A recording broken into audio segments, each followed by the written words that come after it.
நடிகர் விஜய் அவர்கள் கட்சி தொடங்கி முதல் மாநாட்டில் பேசும்போது திராவிடம் ஒரு கண்ணு தமிழ் தேசியம் ஒரு கண்ணுன்னு பேசுனது எல்லாருக்கும் நினைவில் இருக்கும். இப்போ அந்த திராவிட கண் என்ன செய்யும்? பிறமொழியாளர்களை, தமிழர் அல்லாதவரை இந்த தமிழ் மண்ணில் வளமாக வாழ்வதற்கும் ஆள்வதற்கும் வழிவகுக்கும்.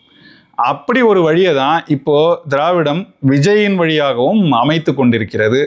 குறிப்பாக இந்த கூட்டணி கணக்குகள், விஜயை சுற்றி நடக்கிற கூட்டணி கணக்குகளில் முழுக்க இப்போது இந்த பிறமொழியாளர் குறிப்பாக தெலுங்கு லாபி வேலை செஞ்சுக்கிட்டு இருக்கு. அது அவங்க செய்யறது என்ன, அது செய்யறது சரியா தவறா, அப்படியே அவங்க செய்கிறாங்கனால அதை நம்ம எதிர்க்கணுமா, நமக்கு அவங்க மேலே வெறுப்பா, எதனால் எதிர்க்கிறோம், அப்புறம் இது உண்மையிலேயே பாஜகவில் தான் போய் முடியுமா அப்படிங்கிறத பற்றி தான் விரிவாக இந்த காணொலியில் பேச போகிறோம். வாங்க பேசலாம்.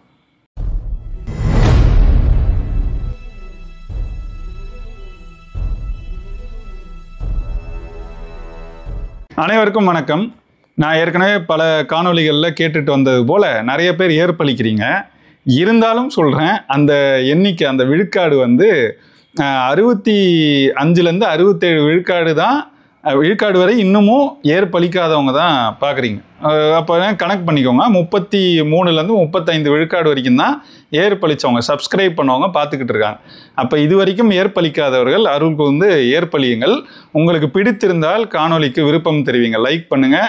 இந்த காணொலியை உங்களோட நண்பர்கள் உறவுகளுக்கு பகிர்ந்து விடுங்க. உங்கள் கருத்துக்களை கருத்துரை பெட்டி கமெண்ட்ஸில் தெரிவிங்க. செய்திக்குள்ளே போகலாம். என்னென்னா, இங்கே நம்ம ஏற்கனவே பல முறை சொன்னது போல் இந்த திராவிடம்ன்றது பிறமொழியாளர், தமிழர் அல்லாதவர்கள் வாழ்வது கூட பரவாயில்லன்னு வச்சுக்கோங்க, நம்மளை ஆள்வதற்காக உருவாக்கப்பட்ட ஒரு தத்துவம்னு நம்ம பல முறை பேசியிருக்கோம். அந்த மாதிரி தான் இப்போ விஜயையும் அவங்க கையில் எடுத்துருக்கிறாங்க. இது ஏதோ போகிற போக்கிலலாம் நம்ம சொல்லலை, வெளிப்படையாக பேசப்பட்ட செய்திகளின் அடிப்படையில், செய்பவர்கள் பேசிய செய்திகளின் அடிப்படையில் தான் நம்ம இந்த காணொலியை முழுக்க பேச போகிறோம். இதில் விஜய் கூட்டணி பேச்சுவார்த்தைகள் நடைபெற்று கொண்டிருக்குன்றது நமக்கு நல்லா தெரியுது. இப்போ அதிமுகலேருந்து ரொம்ப டெஸ்பரட்டான்னு சொல்லுவாங்கள்ல, விரக்தியில் எப்படியாவது அவரை கொண்டு வந்துடணுங்கிறதுக்காக அவங்க சில பொதுப்படையான பேச்சுக்களை பேசுகிறாங்க. மறைமுகமாக அதிமுக தரப்பிலையும் சிலர் பேசுவதற்கான முயற்சிகளில் ஈடுபட்டுள்ளார்கள்ன்ற செய்திகளும் வருது. இது ஒரு பக்கம். இன்னொரு பக்கம் என்னன்னா, பாஜக மிக தீவிரமாக இந்த செய்தியில் வேலை செஞ்சுக்கிட்டு இருக்காங்க. நீங்கள் பாஜகவை பொறுத்த வரைக்கும் எப்போவுமே எல்லா மாநிலங்கள்லையும் அவங்களோட ஆட்சி வரணும், அல்லது அங்கே இருக்கிற ஆட்சியில் அவங்களுக்கு ஒரு பங்கு வரணும், அல்லது அதில் ஏதோ ஒரு வகையில் அதில் ஒண்டியாவது நம்ம இருக்கணும். நம்மளுடைய பங்குன்றது ஒவ்வொரு மாநிலத்திலையும் ஆள்ற இடத்துல இருக்கணுன்றது தான் அவங்களோட கணக்காக இருக்கும். நீங்கள் தமிழ்நாட்டிலே என்ன நடந்துச்சுன்னு பார்த்துருப்பீங்க. அவங்களால அந்த மாதிரி வர முடியலன்னும் போது, அம்மையார் ஜெயலலிதா இறந்த பிறகு எடப்பாடி ஓபிஎஸ் இருந்தார், பன்னீர்செல்வம் இருந்தார், அப்புறம் எடப்பாடி வந்தார். அவங்க எல்லாருக்கும் பின்னாடி பாஜக இருந்து வேலை செஞ்சதை பார்த்தோம். கொஞ்சமாக அந்த கட்சியை அவங்களோட கூட்டணியில் சேர்த்து களம் கண்டதையும் பார்த்தோம். மீண்டும் தோர்த்த பிறகு தனியாக ஒரு முறை நின்றதையும் பார்த்தோம். அதுக்கு பிறகு இப்போ திரும்ப சேர்ந்துருக்கிறதையும் பார்க்குறோம். அப்படி தான் அவங்க எப்படியாவது அதிகாரத்துக்கிட்ட போயிடணும் அப்படிங்கிற முயற்சிகளில் மிக தீவிரமாக ஈடுபடுவாங்க. இது தமிழ்நாட்டை சொன்னேன். இந்த மாதிரி ஒவ்வொரு மாநிலத்திலையும் அங்கே இருக்கிற தட்பவெட்ப சூழல், அரசியல் சூழல்களுக்கு ஏற்ப அவங்க காய்களை நகர்த்துவாங்க. இப்போ தேர்தல் நடக்க போகிற பீகார் எடுத்துக்கிட்டிங்கன்னா கூட எல்லாருக்கும் நினைவு இருக்கும், ஒவ்வொரு மாநிலத்திலையும் அவங்க என்ன பண்ணியிருக்காங்கன்னு. மகாராஷ்டிராவில் எப்படி கட்சிகளை சின்ன பின்னமாக்கி சிவசேனாவை 2ஆக உடைச்சாங்க, என்சிபியை 2ஆக உடைச்சாங்க. இப்படி எல்லா மாநிலத்திலையும் அங்கே இருக்கிற கட்சிகளை உடைச்சி வளர்ந்தாங்க. மேற்கு வங்கத்தில் கம்யூனிஸ்டுகள் நேர் எதிராக, இந்த மத சிந்தனைகளுக்கு நேர் எதிராக இருந்த அந்த சித்தாந்தத்தை ஏற்றுக்கொண்டவர்கள், அவங்கள தின்னே இன்னைக்கு பாஜக பெருசாக வளர்ந்துருச்சு. ஒரு 15 ஆண்டுகள் பின்னாடி போனீங்கன்னா கம்யூனிஸ்ட் அங்கே ஆளுங்கட்சி, இன்னைக்கு அவங்க ஒன்றும் இல்லாத நிலையில் இருக்காங்க. பாஜக பெரிய வளர்ச்சியை பெற்றிருக்கு, முழுக்க கம்யூனிஸ்டுகளை தின்று வளர்ந்துருக்கு. இப்படி ஒவ்வொரு மாநிலத்திலும் இருக்கும்போது இந்த பீகார், இப்போ தேர்தலை சந்திக்கிற பீகாரில் அவங்க என்ன பண்ணாங்கன்னு நீங்கள் கடந்த 10 ஆண்டுகள் அவங்க செய்ததை பார்த்தீங்கன்னா, அவங்களால நேராக ஆட்சி பிடிக்கிற அளவுக்கு வளர முடியல. அதுக்கு தடையாக இருந்தது 2 கட்சிகள் தான். குறிப்பாக ஆர்ஜேடி, லல்லு பிரசாதோட கட்சி, இன்னொன்று நிதிஷ்குமாரோட கட்சி. அப்போ அந்த ஆர்ஜேடி அவர் அவ்வளவு சீக்கிரம் இவங்களோட சேர மாட்டாருங்கிறது தெரிஞ்சதுனால எப்படியாவது நிதிஷ்குமாரோட ஜேடியுவை சேர்த்துடணுங்கிறதுக்கான வேலைகளில் தான் ஈடுபட்டிருந்தாங்க.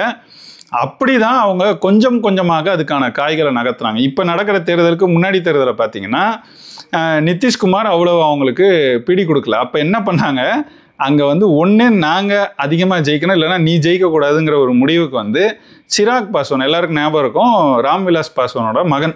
ராம்விலாஸ் பாஸ்வான் இருக்கும் போதே அவர் வந்து அது வந்து தலித் கட்சின்னு வச்சுக்கோங்களேன் அந்த மாநிலத்தை பொறுத்த வரைக்கும். அவர் வந்து ஏற்கனவே பாஜகவோட கூட்டணி வச்சு அமைச்சரவையை அலங்கரித்ததெல்லாம் நடந்துருச்சுன்னு வச்சுக்கோங்க.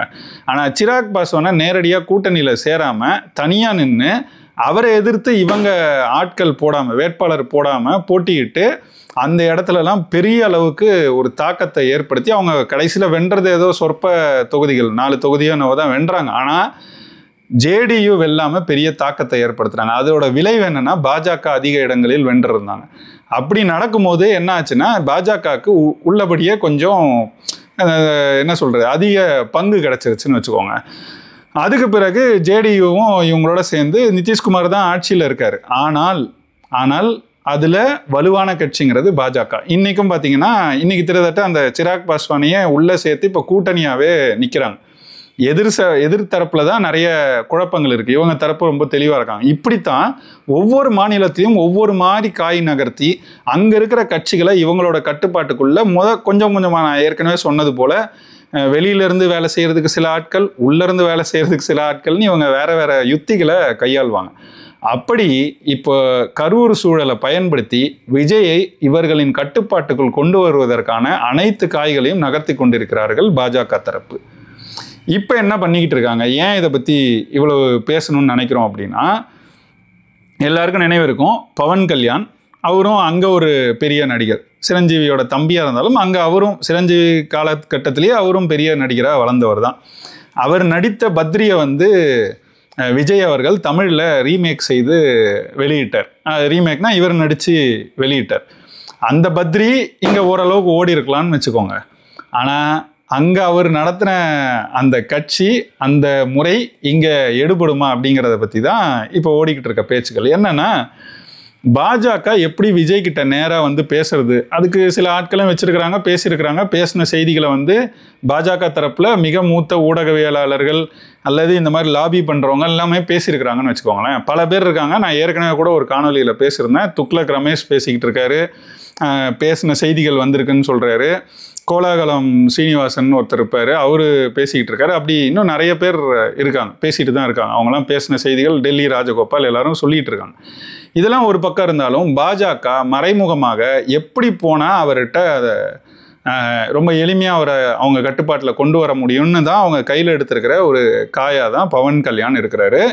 அவர் பேசியிருக்கிறாரு. இப்போ தீபாவளி அன்னைக்கும் பேசினதாக செய்திகள் வந்திருக்கு.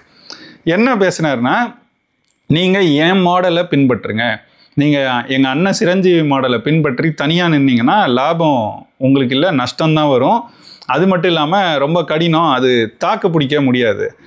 ஏன் பாணியாக பின்பற்றினீங்கன்னா, என்ன மாதிரி நான் பத்ரியில் நினைச்சும் போது நீங்களும் அதை ரீமேக் பண்ண மாதிரி நான் இப்போ 2 ஆண்டுகள் முன்னாடி செய்ததை நீங்கள் இப்போது தமிழ்நாட்டில் செஞ்சீங்கன்னா நீங்களும் ஒரு பெரிய இடத்துக்கு வந்துடலாம், துணை முதல்வர் ஆகலாம், அதுக்கான வழிகள் இருக்குது அப்படின்னலாம் அவர்கிட்ட பேசி ஆசை காட்டப்பட்டதாக செய்திகள் வந்திருக்கு. இது அரசல் புரசலாக வர்றது தானே அப்படின்னா இல்லை. இந்த செய்திகள் உண்மை. இதை பற்றின கேள்விகளை நீங்கள் வேணும்னா ஆதன் நியூஸில் வந்திருக்கிற கேஎஸ் ராதாகிருஷ்ணன் அவர்களுடைய நேர்காணலை பாருங்கள், உங்களுக்கே புரியும். அவர் கேஎஸ் ராதாகிருஷ்ணனை நான் வந்து நீண்ட காலமாக பின்தொடர்ந்து வரேன்.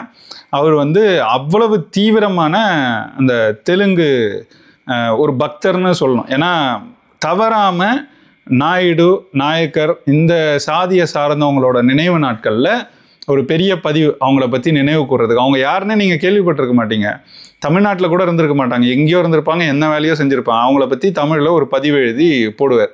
அது மாதிரி தொடர்ந்து அரசியல் செயல்பாடுகளில் ஈடுபடுறவர் தான். ஆனால் இந்த அரசியலை செய்வார். பெரிய அளவுக்கு திராவிடம் அப்படிங்கிறத ஏற்றுக்கொண்டு வரமாட்டார். அந்த ஒரு முகமூடியை பெரிய அளவுக்கு விரும்ப மாட்டார். தெலுங்கு ஆதிக்கத்தை பற்றி கூட அதிகம் பேச மாட்டார். அப்போ ஓரளவுக்கு பரவாயில்லையே அப்படின்னு நானும் நினைச்ச காலங்கள் உண்டு. ஆனால் தொடர்ச்சியாக அவர் செயல்பாடுகளை பார்க்கும்போது அவர் தெலுங்கு சார்ந்து செயல்படுறாருங்கிறத நம்மளால் புரிஞ்சுக்க முடியும்.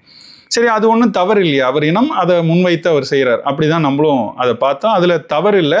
திராவிட முகமூடியை போட்டுக்கிட்டு வந்தால் தான் நம்ம அதை எதிர்க்கணும் அப்படின்னு நினச்சோம். ஆனால் நம்ம எப்போவும் சொல்கிறது போல் திராவிடம்ன்றது ஒரு தொடக்க நிலை தான், அதோட முதிர்ந்த நிலை தான் இந்துத்துவம்னா, அவரும் அதே மாதிரி ஸ்டாலின் அவரை மதிக்கவில்லை, உதயநிதி ஸ்டாலினை போய் சந்திக்க சொல்லியிருக்கிறாங்க அவருக்கு எம்பி சீட்டு வேணும்னா. இதெல்லாம் அவருக்கு ரொம்ப காயப்பட்டு, நான் காமராஜர் காலத்தில் அரசியலுக்கு வந்தேன், அண்ணா காலத்தில் வைகோ கூட இருந்தேன், கருணாநிதிக்கு ரொம்ப நெருக்கமாக இருந்தேன், என்ன போயிட்டு நீங்கள் உதயநிதியெல்லாம் போய் பார்க்க சொல்கிறீங்க அப்படின்னு கொஞ்சம் ஈகோ பார்க்குறவர்னா அப்படி வச்சுக்கிட்டு அவர் அங்கேருந்து வெளியேற்றப்படுகிறார். அதற்கு பிறகு அவர் போய் சேர்ந்த இடம் இன்று பிஜேபியில் இன்னைக்கு இருந்துக்கிட்டு என்ன பண்ணுறாருன்னா, இந்த லாபியை பண்ணிக்கிட்டு இருக்காரு. பவன் கல்யாணுக்கும் அவருக்கும் ரொம்ப நெருக்கம். அது அவரே பல முறை சொல்லியிருக்காரு. காணொலிகள், காட்சிகள் எல்லாம் வெளியே வந்திருக்குன்னு வச்சுக்கோங்க. அந்த பவன் கல்யாண்கிட்ட பேசி இந்த காய்களை பாஜகவிற்காக நகர்த்தி கொண்டிருப்பது இந்த KS ராதாகிருஷ்ணன் தான். பேசிக்கிட்டு இருக்கீங்களான்னா ஆமான்னு சொல்கிறாரு. அதை பற்றின செய்திகளை கேட்டால் எல்லாத்தையும் சொல்ல முடியாது அப்படின்னு சொல்லி செய்திகளை சொல்லலை தவிர அந்த நெறியாளர் முன்வைத்த கேள்விகளை எதையுமே மறுக்கலை. அப்படிலாம் நடக்கலை, அதெல்லாம் போய் இப்படி பேசப்படலை, அப்படிலாம் எதுவுமே சொல்லலை. பேசுறது எல்லாத்தையும் நாங்கள் வெளியே சொல்ல முடியாது அப்படின்னு சொல்லிட்டு கடந்து போகிறார். இந்த மாதிரி செய்திகள் இன்னொரு பக்கம் வந்து கொண்டே இருக்கு. இப்போ நம்மளை பொறுத்த வரைக்கும் இது தப்பா அப்படின்னா எந்த இடத்துல இது தப்பா மாறுதுன்னு பாருங்க. KS ராதாகிருஷ்ணன் அந்த நேர்காணலில் ஒரு இடத்துல சொல்றாரு, 10 விழுக்காடு முஸ்லிம்ஸு, 10 விழுக்காடு கிறிஸ்டியன்ஸு, இவங்க வாக்கு இது வரைக்கும் திமுகவுக்கு போச்சு, இப்போ விஜய்க்கு அந்த மக்கள்லாம் திரும்பி இருக்கிறாங்க, அதனால் அது பெரும்பாலும் இப்போ விஜய்க்கு வந்துடும் அப்படின்னு சொல்லி ஒரு செய்தியை சொல்கிறார். இது ஒரு பக்கம். இது உண்மையா இல்லையாங்கிறத பார்க்குற நீங்களே கூட கருதிக்கோங்க, இதை ஒரு பக்கம் வச்சுக்கோங்க. இன்னொன்று என்ன சொல்கிறாரு, அடுத்து 20 விழுக்காட்டுக்கும் மேலே இங்கே தெலுங்கு மக்கள் இருக்கிறாங்க, அவங்களோட வாக்கில் 10 விழுக்காட்டுக்கு மேலே திமுக இது வரைக்கும் பெற்றுக்கொண்டிருக்கு, இனிமேல் நான் அதை விடமாட்டேன். பவன் கல்யாணுக்கு பெரிய ரசிகர் பட்டாளம் தமிழ்நாட்டில் இருக்குது. இந்த தெலுங்கர்கள் 20 விழுக்காடுக்கு மேலே இருக்கிற தெலுங்கர்கள் பெரும்பாலும் பவன் கல்யாண் ரசிகர்கள். அவங்களாம் இப்போ பவன் கல்யாண் இங்கே வந்து பெரிய பரப்புரை செய்ய போகிறார், நான் அவர் கூடவே அந்த பரப்புரையில் இருக்க போகிறேன், அதனால் அந்த வாக்குகள் இந்த பக்கம் திரும்பும், எந்த பக்கம் அவர் இருக்கிற பாஜக பக்கம் திரும்பும். அதுக்கு ஒரு வழியாக விஜயையும் நாங்கள் பயன்படுத்த போகிறோம். விஜயும் இங்கே வந்துட்டாருன்னா, பவன் கல்யாணும் வந்து அதை பரப்புரையை செஞ்சாருன்னா அந்த வாக்குகள் வந்துட போகுது அப்படின்னு சொல்கிறார். பவன் கல்யாண் ஏன் சார் தமிழ்நாட்டுக்கு வரணும், ரொம்ப ஆர்வமாக இருக்காருன்னு கேட்கும்போது, அவர் எல்லா இடத்துலையும் தான் வேலை செய்கிறாரு. தெலுங்கானாவில் வேலை செய்கிறாரு. நீங்கள் நல்லா கவனித்து பாருங்கள். அவர் இப்போ ஆந்திராவில் துணை முதல்வர். ஆந்திரா அங்கே தெலுங்கர்களுக்கு தான் இன்னொரு மாநிலமும் இருக்குல்ல, அதனால் தெலுங்கானாவிலையும் இவர் வேலை செஞ்சுக்கிட்டு இருக்காராம் அவரோட கட்சியை வளர்க்குறதுக்கு. அது மட்டும் இல்லாமல் கர்நாடகாலையும் பெரிய அளவுக்கு தெலுங்கர்கள் இருக்காங்க, அவங்க ஆதிக்கத்தோடு இருக்காங்க, அதனால் அங்கேயும் பவன் கல்யாணோட கட்சி வேலை செஞ்சுக்கிட்டு இருக்கு. இது மட்டும் இல்லாமல் பாண்டிச்சேரியில் வேலை செஞ்சுக்கிட்டு இருக்காரு. பாண்டிச்சேரியில் எங்கே அவர் சொல்கிறது, யானமில் வேலை செஞ்சுக்கிட்டு இருக்கு. யானம்ன்றது தெலுங்கு சார்ந்த பகுதி. இப்போ தமிழ்நாட்டில் பக்கத்துலேயே புதுச்சேரி இருக்குது. காரைக்கால் எல்லாரும் பார்த்துருப்போம், காரைக்கால் வந்து புதுச்சேரிக்கு உட்பட்ட பகுதி. அதே மாதிரி கேரளாவில் மாகேன்னு ஒரு இடம் இருக்கும், அதுவும் புதுச்சேரிக்கு உட்பட்ட பகுதி. யானம்ன்றது ஆந்திராவோட சேர்ந்த பகுதி, அதுவும் புதுச்சேரிக்கு உட்பட்ட பகுதி. இப்படி தான் இதெல்லாம் சேர்ந்தது தான் புதுச்சேரி. அப்போ பாண்டிச்சேரி, அந்த பாண்டிச்சேரியில் யானமில் அவர் வேலை செய்கிறாருன்னா கூட சரி, அது தெலுங்கு மக்கள். ஆனால் பாண்டிச்சேரியிலையும் வேலை செய்கிறாராம், தமிழ்நாட்டிலையும் வேலை செய்கிறார். இதில் தப்பில்லையே அப்படின்னு நீங்கள் பார்ப்பீங்க. எவ்வளவு கேவலமாக ஒரு செய்தி இருக்குன்னு பாருங்கள். பாண்டிச்சேரியிலையும் யானம்லேயும் அவர் வேலை செய்கிறார். பாண்டிச்சேரிக்கு உட்பட்ட யானம். அது ஏன் பாண்டிச்சேரிக்கு உட்பட்ட மாகேல அவர் போய் வேலை செய்யலை? கேரளாக்காரன் செருப்பை கொண்டு அடிப்பான். அதனால் அங்கே போய் வேலையை காட்டாமல் தமிழ்நாட்டில் தான் இழிச்சவாயங்களை எல்லாரும் வாவான்னு ஏற்றுக்கிறோம்ல, அதனால் தமிழ்நாட்டில் வந்து வேலை செய்கிறார். தமிழ்நாட்டிலையும் அவர் கட்சியை வளர்க்கணும்னு நினைக்கிறார். ஏன் தமிழ்நாட்டில் வளர்க்கணும்னு நினைக்கிறவர் கேரளாவில் வளர்க்கணும்னு நினைக்கல? மலையாளக்காரன் செருப்பால் அடிப்பான், அடித்தே திறத்துவான், அது தெரியும், அங்கே போய் எடுபடாது. ஆனால் தமிழ்நாட்டில் அதான், இதுதான் நம்மக்கிட்ட இருக்கிற சிக்கல். இந்த சிக்கலை தான் நம்ம புரிய வைக்கிறோம். நம்ம என்னென்னா, இங்கே யாரும் வந்து வாழலாம், நம்ம தான் இந்த யாதும் ஊரே யாவரும் கேளிருக்கிறது இருக்குல்ல, அது இன்னைக்கு எந்த நிலைக்கு வந்து நம்மளை தள்ளி இருக்குங்கிறத தான் நம்ம பார்க்குறோம். அப்போ இந்த ஆதிக்கம் இருக்குல்ல, இங்கே ஆளணும் துடிக்கிறது, நாங்கள் நினைக்கிறது இங்கே நடக்கணும்னு நினைக்கிறது. நீங்கள் ஒரே ஒருத்தர் அமைச்சராக ஆந்திராவிலையோ தெலுங்கானாவிலையோ கேரளாவிலையோ கர்நாடகாவிலையோ இருக்காங்களா? கேரளாவில் ஒரே ஒருத்தர் சட்டமன்ற உறுப்பினராக தேர்ந்தெடுக்கப்பட்டார். எவ்வளவோ நம்மளுடைய பகுதிகள், தமிழ் பகுதிகள் அங்கெல்லாம் இணைக்கப்பட்டிருக்கு இந்த 3 மாநிலங்கள்லையும்.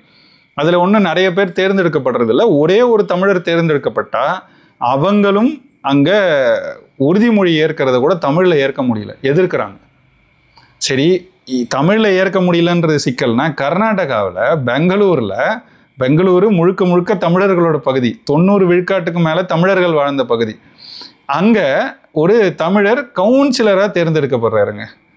அந்த கவுன்சிலர் பதவியே ஏற்க முடியாமல் கடைசி வரைக்கும் போச்சு. அப்போ இப்படித்தான் இவங்கெல்லாம் இருக்கும்போது நம்ம மட்டும் இங்கே இத்தனை அமைச்சர்கள், இத்தனை எம்எல்ஏக்கள், 38க்கும் மேற்பட்ட சட்டமன்ற உறுப்பினர்கள், அதில் அமைச்சர்களாக மட்டும் கிட்டத்தட்ட 12 பேர். எந்த மாநிலத்தில் இப்படி கொடுப்பாங்க? இப்படி இருக்கிறாங்க. ஆளுங்கட்சி இப்படி இருக்குது, திராவிடம் இப்படி இருக்குன்னு நம்ம சொன்னால் திரும்பவும் இன்னொரு பாஜகவும் அப்படி தான் இருந்திருக்கு. எல் முருகனுக்கு இங்கே கொண்டு வந்து அவங்க பதவி கொடுக்கும் போதே நமக்கு தெரிஞ்சு. அது பத்தாததுக்கு இப்போ புதுசாக வர கட்சியிலையும் இவங்க தான் லாபி செஞ்சு இப்படி செய்வாங்கன்னா இதை எப்படி நம்ம ஏற்றுக்க முடியும்? இப்போ பவன் கல்யாண் வந்து செய்து அதுக்கு KS ராதாகிருஷ்ணன் வந்து இங்கே வழி அமைச்சு கொடுத்து அப்படி தான் இது நடக்குதுன்னு நீங்கள் நினைக்காதீங்க. ஏற்கனவே விஜய் கட்சியில் அப்படி தான் இருக்குது. ஆதவ அர்ஜுனா யாருன்னு தெரியும். இன்றைக்கி தான் ஆதவ அர்ஜுனா அவர். ஆதவ அர்ஜுனா ரெட்டின்னு தான் போட்டுட்டு தெரிஞ்சார் ரொம்ப நாளாக. பெரியார் வழி, அம்பேத்கர் வழியும் பேர். அந்த ரெட்டின்னு போடுறது அவங்க வழியா? எப்போ அந்த ரெட்டிங்கிற பட்டத்தை திறந்தார்? திட்டத்தட்ட விசிகால சேர்றதுக்கு முன்னாடி தான். அது வரைக்கும் ஆதவ அர்ஜுனா ரெட்டி தான் அவர். அப்போ இவங்க இப்படி தான் இருந்திருக்கிறாங்க. அவர் கட்சியில், விஜயோட கட்சியில் ஜான் ஆரோக்கியசாமி யார்? அவருடைய தாய்மொழி என்ன? புஷி ஆனந்தியுமே சொல்கிறாங்க. நமக்கு அது முழுமையாக தெரில, இது ரெண்டும் உறுதியாக தெரியும், அதனால் சொல்கிறேன். புஷி ஆனந்தியுமே தெலுங்குன்னு தான் சொல்கிறாங்க, தெலுங்கு பின்புலத்துலேருந்து வந்தவர் தான் சொல்கிறாங்க. இப்படி இருக்கும்போது எப்படி நம்ம வந்து இதை வேடிக்கை பார்த்துக்கிட்டு இங்கே ஒரு இடத்துலையும் பவன் கல்யாண் இருக்காருங்க. பவன் கல்யாண் சரி, அவர் கூட தெலுங்கர். அவர் கீழே இத்தனை தமிழர்களை வச்சுக்கிட்டு ஆந்திராவில் வேலை செய்வாரா? ஏற்றுக்குவாங்களா? அந்த மாதிரி எங்கேயாவது நடக்குதா? மானங்கெட்ட தமிழ்நாட்டில் மட்டும்தான் இது தொடர்ந்து நடந்துக்கிட்டே இருக்கோம்னா நம்ம அதை எப்படி ஏற்றுக்கொண்டு போக முடியும்? இங்கே தான் எல்லாம் நடக்குது. ரேவந்த் ரெட்டியை அத்தனை தடவை கூப்பிட்றாரு முதல்வர். அவர் நடத்துகிற அரசு நிகழ்வுகளுக்கு திரும்ப திரும்ப ரேவந்த் ரெட்டியை கூப்பிட்றது, இந்த மாதிரி செயல்பாடுகளில் ஈடுபட்டுக்கிட்டே இருக்காங்க. இவர் டெல்லிக்கு போகும்போதும் பார்த்தீங்கன்னா சந்திரபாபு நாயுடு தான் கூடவே இருப்பார். இப்போ அதையே தான் இங்கேயும் முயற்சி பண்ணுது பாஜக. இந்த மாதிரி எந்த வழி கிடச்சாலும் அதில் நுழையும். அதை நம்ம தொடர்ச்சியாக பார்த்துருக்கோம் அவங்க செய்கிறத. சந்திரபாபு நாயுடுவை எடுத்துக்காட்டுக்கு எடுத்துக்கோங்க. அவர் ஏற்கனவே வாஜ்பாய் காலத்திலேயே கூட்டணியில் இருந்தவர் தான். மோடி முதல் முறை ஆட்சி அமையும் போதும் கூட்டணியில் இருந்தவர் தான். அதுக்கு பிறகு அவங்க 2 பேருக்கும் பிணக்காய் பிரிஞ்சுட்டாங்க, திரும்ப சேரலை. அதுக்கு பிறகு பவன் கல்யாண் தான் பாஜகவோட பேசி கூட்டணியில் சேர்றாரு. அதுக்கு பிறகு என்ன பண்ணுறாரு? அவர் பேசி தான் சந்திரபாபு நாயுடுவை, அதாவது ஏற்கனவே நீண்ட காலமாக பாஜகவோட கூட்டணியில் இருந்த சந்திரபாபு நாயுடுவை திரும்ப கூட்டணிக்குள்ளே கொண்டு வந்ததே இந்த பவன் கல்யாண் தான். அந்த பவன் கல்யாண் தான் இப்போ தமிழ்நாட்டில் மூக்க நுழைச்சி விஜய் கிட்ட வேலை காமிச்சிட்டு இருக்கிறார். இது புரியாமல் இங்கே இருக்கிற ரசிகர், இப்போ நான் சொன்னது எவ்வளோ ஆழமான செய்தி இந்த அணில் குஞ்சுகளுக்கு புரியுமா இது? அதனால தான் ஏமாத்துறாங்க. அரசியல் புரிதலும் அரசியல் மயப்படுத்தலும் இருந்தால் இந்த மாதிரி யாரும் வந்து ஆளலாம் நினைக்கிற எண்ணமே வராது. அவங்களுக்கெல்லாம் வந்து இங்கே பரப்புரை செய்யணுன்ற நோக்கமே வராது.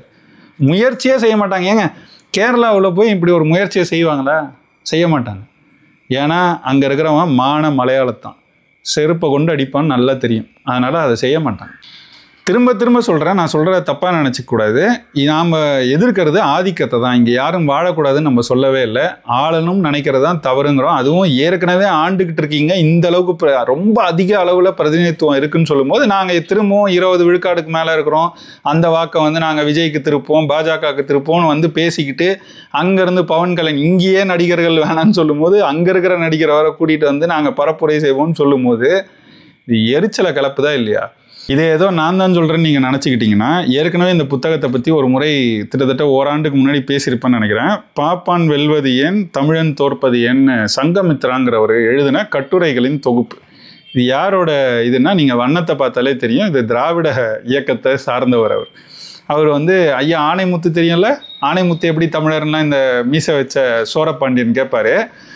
அந்த ஆணைமுத்து ஐயாவுடைய இதழில் தொடர்ச்சியாக எழுதப்பட்ட கட்டுரைகள் தான் இது. அந்த கட்டுரைகளோட தொகுப்பு. சங்கமித்ராங்கிறவர் இவரே இறந்து நீண்ட காலம் ஆயிடுச்சு. இப்போது அவர் ஜூலை 1998 எழுதின ஒரு கட்டுரையில் அவர் எவ்வளவு தெளிவாக நான் இப்போ பேசிக்கிட்டு இருக்கிற கருத்துக்களை முன் வச்சிருக்கிறாருன்னு பாருங்கள். எப்போ நான் சொல்கிறது, ஜூலை 1998 முதல் முறை திமுக பாஜகவுடன் கூட்டணி வைப்பதற்கு முன்பே. அது இந்த புத்தகத்தில் 119வது பக்கத்தில் நான் படிக்கிறேன். நான் ஏற்கனவே சொன்னல, யாதும் ஊரே யாவரும் கேளிர்னு நம்ம பேசினதை அதை இவர் அப்போவே எழுதியிருக்கிறார் பாருங்க. யாதும் ஊரே போவது இடுப்பு துணியே அப்படின்னு எழுதியிருக்கிறார். அதில் அவர் என்ன சொல்ல வர்றாருன்னா, ஒரு சிறு பகுதியை மட்டும் படித்து காட்டுறேன். அங்கங்கே இருக்கின்ற தெலுங்கு, மலையாள, கன்னட, மராட்டி, வட இந்திய கும்பல்கள் அத்தனையும் வீட்டுக்குள் இடம் பிடித்துவிட்ட சதிகார கொலைகார கும்பலாகவே இருக்கிறார்கள்.